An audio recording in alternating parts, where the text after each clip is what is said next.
thesis and the whole detailed diatribe is essentially 3 sentences long. Yeah. Okay, that there will never be another Shadow of the Colossus for video games going forward.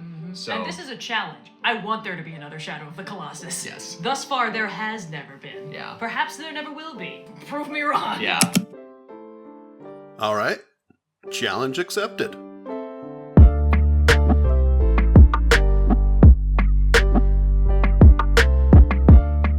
Now, I've been developing a Colossus-like game for a few years now, and promptly gave up on it. Now, to be fair, I had a lot going on. Started a new job, moved to a new state, got distracted by developing a new card game, and other important stuff. Now that everything is stabilized and the world's no longer on fire, I got back into working on my Colossus-like game. But I had a problem. Alright, let's open this up here, and loading, and why is everything pink? I hadn't been working on the game for so long that I forgot where everything was, and the build that I had was busted. There were only a few scraps of code that I could reuse, and everything else just needed to be rebuilt. I was also unhappy with most of the game's models and effects. They didn't fit the art or style or vision anymore. Lastly, there was a teeny tiny problem I had with the original build. You can't climb any monsters. So now, my goal was clear: get the core ideas that any Colossus-like climbing system needs to work. There are 3 core ideas. 1. Deforming collision geometry. 2. Contact triggers on the monster. And 3. Climbing on the monster. If I can get all 3 of these ideas at least functional, then I'll feel confident in building the rest of the game on this new foundation.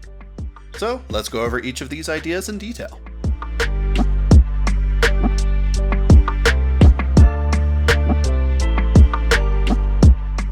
Deforming collision geometry was one of the few bits of code that survived during the Great Purge. It was also one of the simplest of the 3 ideas to figure out. So what do we need to figure out? Well, we need to get accurate collision data for each of the boss monsters that you climb. Spheres and boxes only get you so far when you are literally on top of a monster. You start to notice gaps in areas where you are floating and you should be right up against the skin. You can also try using a mesh collider. It's perfectly accurate to the body of the monster, if the monster was a statue. But we need the monster to move around and try to shake you off.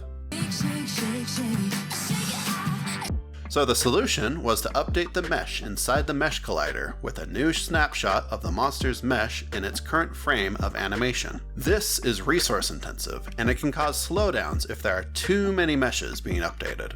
But the main idea was working, and I have some ideas on how to optimize it in the future. For now, let's move on to the second core idea.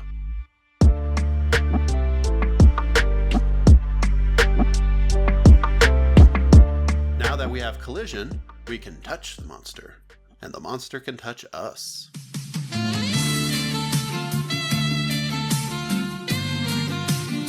But nothing happens. There's no way for the monster to know where you are touching it specifically, and what happens when you do. We want to have the player cause the monster to shake its arm when the player is on its arm, shake the leg if on the leg, etc.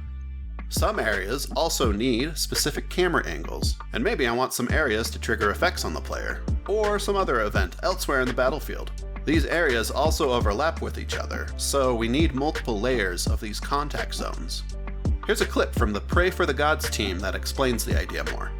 But in Shadow, it's a level. You cannot just climb everywhere. There's a limitation, or somewhere you can go, you cannot. So that's why we made this tool for us to paint different area.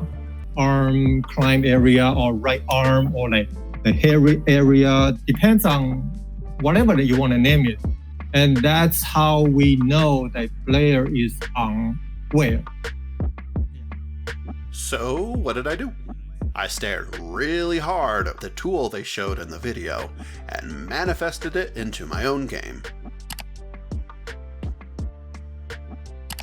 However, I didn't entirely like the format, and found it hard to add new areas, so I threw the old design out and worked on my own. We have 6 contact layers: climbing, monster reaction, camera, surface areas, events, and a trigger for any other kind of ideas. For each of these contact layers, you can add multiple new contact zones, and they show up on the model. The basic idea for how this works is that I can assign each triangle on a collision mesh with 6 new values, one for each of the contact layers, and the number in each value represents one of the contact areas in the layer. So now, all we have to do is grab the triangle we are touching, look up the value associated with that triangle, and trigger the event associated with the numbers on each of the values. More work needs to be done to make this idea more efficient, but for now, it just needs to be functional.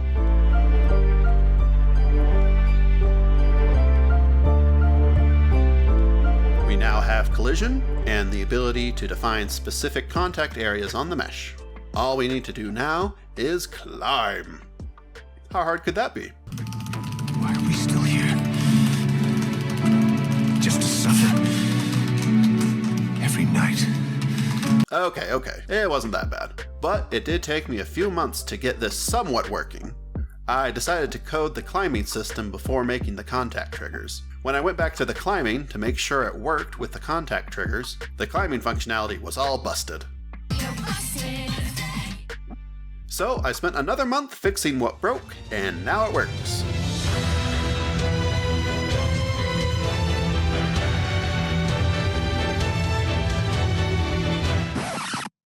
Kind of. There are some bugs, but it's functional, and I can climb a Colossus.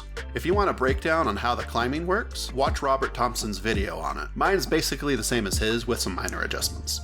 So instead, before the game starts, we can scan through each of the triangles and each of their edges, and we make a list of every triangle. And in every triangle in this list is listed every edge in the triangle. And in each edge in each triangle in this list is listed 2 triangles that the edge is attached to.